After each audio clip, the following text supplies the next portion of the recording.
Mesopotamia, मार्च 2025।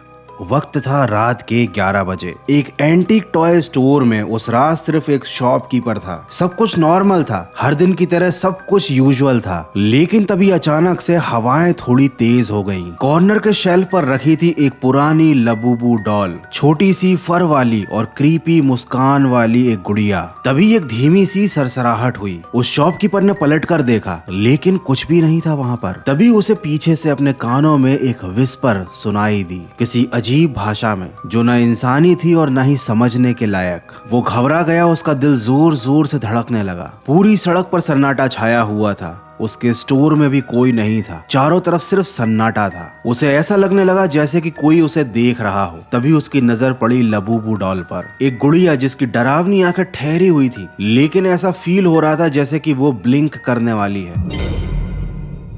इस घटना के बारे में उस शॉपकीपर के पास कोई सबूत, कोई प्रूफ तो नहीं है तो बस एक डरावना एहसास और एक सवाल जो उसके दिमाग में हमेशा के लिए जगह बना चुका है कि क्या वो डॉल सांस ले रही थी। तो समझ ही गए होंगे कि आज हम बात करने वाले हैं इसके बारे में। ये है लबूबू डॉल। जरा इसको गौर से देखो, ये तुमको क्यूट लगती है या फिर डरावनी? ऑब्वियसली ये स्कैरी है। अब जरा सोच कर देखो, इस स्कैरी से खिलौने की कीमत क्या होगी। तुमको यकीन नहीं होगा, ये ब्लैक मार्केट में 1 करोड़ तक की बिक रही है। लोग मॉल्स में बाहर घंटों खड़े रहकर लाइंस में इस डॉल को खरीदने के लिए इंतजार करते हैं। लेकिन ये डॉल केवल फेमस ही नहीं है, बल्कि इसके पीछे है एक बहुत ही बड़ा काला सच। कहा जाता है कि ये डॉल किसी डीमन का प्रतीक है, और हैरानी की बात तो ये है कि डीमन का प्रतीक होने के बावजूद भी इस अजीब सी क्रीपी डॉल को हर सेलिब्रिटी अपने साथ लेकर घूमता है, चाहे एयरपोर्ट हो, फोटोशूट और यहाँ तक की स्टेज पर भी। So what's so special about this creepy अगली लुकिंग डॉल? क्यों लोग इसको करोड़ों रुपए देकर भी खरीदना चाहते हैं? क्यों हर कोई इसके लिए पागल हुआ जा रहा है? Oh my God. और क्या वाकई में ये डॉल एक डीमन है? A Boo figure has just sold for $150,000 US.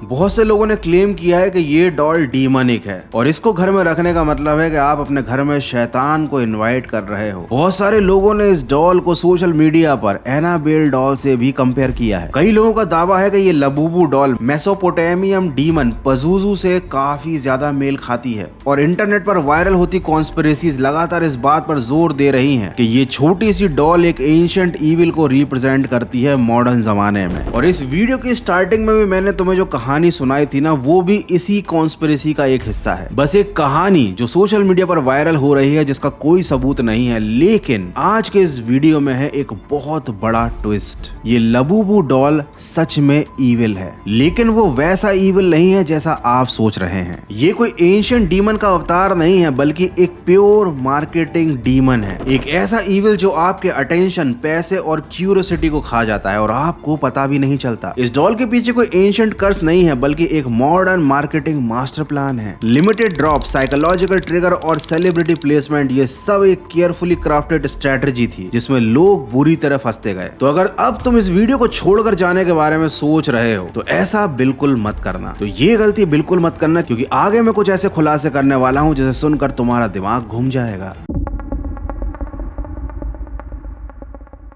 एक छोटी सी डॉल को लेकर इतना हंगामा क्यों? यही तो सवाल है कि लोग इस छोटी सी अगली सी दिखने वाली एक सिंपल सी डॉल के लिए इतना क्रेजी क्यों हैं? अप्रैल 2024 में के पॉप स्टार लीसा ने इस डॉल के साथ एक फोटो पोस्ट की थी, और वहीं से ये सारा खेल शुरू हुआ। लीसा के फैंस ने इस डॉल को खरीदना शुरू कर दिया, लेकिन ये डॉल एक अलग से बॉक्स में आती थी, एक ब्लाइंड बॉक्स में। मतलब उस बॉक्स को देखकर आप नहीं बता सकते कि अंदर कौन सा लबूबू है, और यही था एक सरप्राइज, एक क्यूरियोसिटी। ब्लाइंड बॉक्स में लबूबू डॉल तो मिलेगी, लेकिन जब तक डिब्बा नहीं खोलोगे तब तक पता नहीं चलेगा कि अंदर क्या है। और इस क्यूरियोसिटी ने आग पकड़ ली। अनबॉक्सिंग वीडियोस, रील्स, शॉर्ट्स लोगों ने बना बना कर सोशल मीडिया पर डाले, और एंगेजमेंट मिला एकदम तगड़ा, मिलियंस में व्यूज, क्योंकि हर कोई जानना चाहता था कि बॉक्स के अंदर एक्चुअली में क्या निकलने वाला है। और उसके बाद शुरू हुआ इस मास्टर प्लान का स्टॉक 2। जैसे ही आम लोगों ने इस डॉल को खरीदने की कोशिश की ऑनलाइन, उन्हें पता चला स्टॉक तो खत्म हो गया है। मतलब ये डॉल जैसे ही सेल पर आती है वैसे ही आउट ऑफ स्टॉक हो जाती है। इतनी ज्यादा डिमांड बनाई गई थी जानबूझकर ताकि लोग इसके लिए तड़पें। इस चीज से बहुत खतरनाक हाइप शुरू हुई। डायरेक्ट मार्केटिंग में पैसा खर्च नहीं किया इन डॉल्स वालों ने,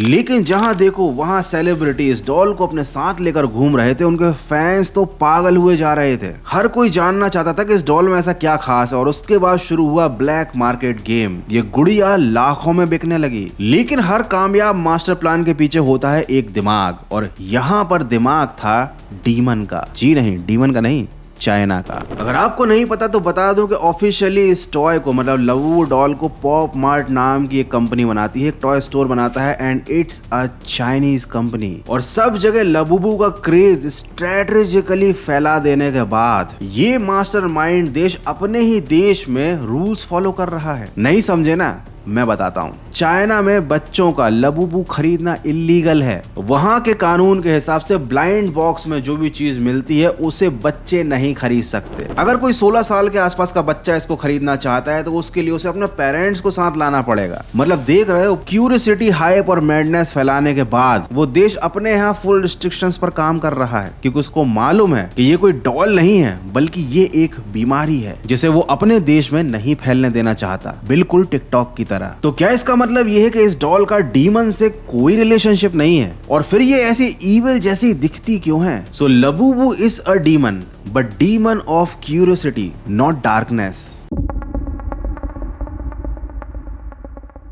लबूबू एक एंशिएंट डीमन नहीं है बल्कि एक आर्ट टॉय कैरेक्टर है जिसे एक हांगकांग बॉर्न इलस्ट्रेटर कैसिंग लंग ने बनाया था। 2015 में कैसिंग ने अपनी फैंटेसी वर्ल्ड द मॉन्स्टर की शुरुआत की थी और उनमें सबसे ज्यादा पसंद किया गया था ये क्यूट लेकिन अजीब सा दिखने वाला लबूबू। इसका चेहरा हमेशा शरारती लगता है, कान बड़े बड़े हैं, नुकीले से दांत हैं और बड़ी बड़ी आंखें हैं। ये किसी बच्चे के खिलौने जैसा नहीं बल्कि एक डार्क फेरी टेल के जीव जैसा दिखता है। और 2019 में पॉप मार्ट ने इस टॉय को लॉन्च किया एक ब्लाइंड बॉक्स में। लेकिन इस लॉन्चिंग के साथ साथ लॉन्च हुआ एक मास्टर प्लान जिसकी वजह से ये डॉल वायरल हुई और इस डॉल को बनाने वाले लोगों ने मिलियंस ऑफ डॉलर छापे, खुद ही अपने प्रोडक्ट को आउट ऑफ स्टॉक किया और फिर खुद ही उसको करोड़ों में ब्लैक मार्केट में बेचा। Curiosity, FOMO, limited edition drops और सेलेब इन्फ्लुएंस, ये था असली डीमन। और साथ ही साथ इस डॉल के साथ जुड़ी हुई थी एक कहानी कि ये डीमन का प्रतीक है। तो जो लोग डीमंस के बारे में, ब्लैक मैजिक के बारे में या इल्यूमिनाटी के बारे में जानना चाहते थे उन्होंने भी इस डॉल को परचेज किया जस्ट टू चेक कि भाई इस डॉल में ऐसा क्या खास है। और उनको पता चला कि ये कोई कर्स डॉल नहीं बल्कि ये तो पैसे छापने की मशीन थी। लिटरली लबूबू का क्रेज अभी इंडिया में इतना ज्यादा नहीं आया है, लेकिन कुछ समय बाद हो सकता है तुमको तुम्हारे फेवरेट यूट्यूबर या फिर इन्फ्लुएंसर्स ऐसे वीडियोस बनाते देखेंगे कि भाई ये लबूबू डॉल में डीमन है, उसके बारे में कुछ कहानियां बताएंगे। या फिर हो सकता है कि वो लबूबू डॉल को खरीद कर अपने सेटअप पर रख दें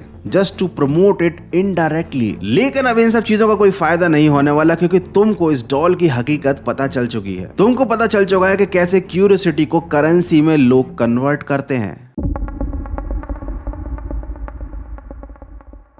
ये वाला पार्ट इस वीडियो का सबसे जरूरी पार्ट है क्योंकि इसको सुनने के बाद लिटरली तुम कभी भी किसी भी मार्केटिंग के जाल में नहीं फंसोगे। इवन हो सकता है इस वीडियो को देखने के बाद तुम्हारा नया आईफोन या नया फोन खरीदने का, खुद के फोन का अपग्रेड करने का प्लान भी कैंसिल हो जाए। देखो लबूबू डॉल एक एग्जाम्पल है हाइप मार्केटिंग का। ये बिल्कुल वैसा ही है जैसा कुछ दिन पहले लिक्विड डेथ और प्राइम जैसी ड्रिंक ने ट्राई किया था और मिलियंस ऑफ डॉलर्स कमाए थे। लिटरली प्राइम ड्रिंक का नाम तो तुमने सुना ही होगा, और अगर नहीं सुना तो तुम्हें फिजेट स्पिनर जरूर याद होगा। एक ऐसा यूजलेस स्टफ जिसे इतना ज्यादा हाइप मिला था सोशल मीडिया पर कि उस छोटे से खिलौने की वजह से बिलियंस ऑफ डॉलर की इंडस्ट्री खड़ी हो गई थी। ये सारी जो चीजें आती है ना, ये कोई लाइफ चेंजिंग इनोवेशंस नहीं होते। इन्हें खरीदकर आपकी जिंदगी में कोई बदलाव नहीं आता, ना कोई इंप्रूवमेंट आता, ना कोई वैल्यू ऐड होती। लेकिन इनकी पैकेजिंग, इनकी मिस्ट्री, इनकी सोशल मीडिया पर वायरल होना इतना स्ट्रॉन्ग होता है कि इनको खरीदने के लिए दुनिया पागल होती है। ये डॉल जो ना क्यूट है, ना सुंदर है, ना किसी काम की है, उसके बाद भी लोग इसको खरीदने के लिए पागल हैं। तो आगे से याद रखना कि हर सेलिब्रिटी, हर रील और हर अनबॉक्सिंग एक इल्यूजन बेचती है तुमको। एक जिज्ञासा जागती है कि इस प्रोडक्ट में क्या खास है, इसके अंदर क्या है। लेकिन सच तो यह है कि प्रोडक्ट्स के अंदर एक्स्ट्रा ऑर्डिनरी कुछ भी नहीं होता। ये सब माइंड गेम है। आपका ध्यान, आपकी क्यूरियोसिटी, आपके जेब में रखे पैसे, यही असली टारगेट होते हैं। तो हर ट्रेंडिंग चीज खरीदना जरूरी नहीं है, हर फोन का नया मॉडल अपग्रेड करना भी जरूरी नहीं है, क्योंकि अगर आप ऐसा करते हो तो ये मार्केटिंग का जो डीमन है ना, एक दिन आपको खा जाएगा। So stay away from the madness of hype marketing.